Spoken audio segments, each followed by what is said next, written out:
તને મારની અસર નથી થતી? આટલી માર તો હું નાસ્તામાં ખાઈ જાઉં છું. और પપ્પા રોજ મને મારે સવારના.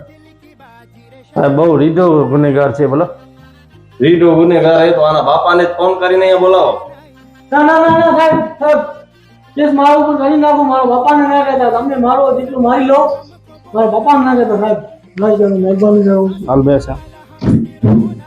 મારા બાપાને ના કહેતા. ગોકાકભાઈ ખપે એવો રીઢો ગુનેગાર હોય ને એ મારથી ન બીતો હોય ને પણ એના બાપથી તો બીતો જ હોય. એ આખી વાત ભલે સાહેબ.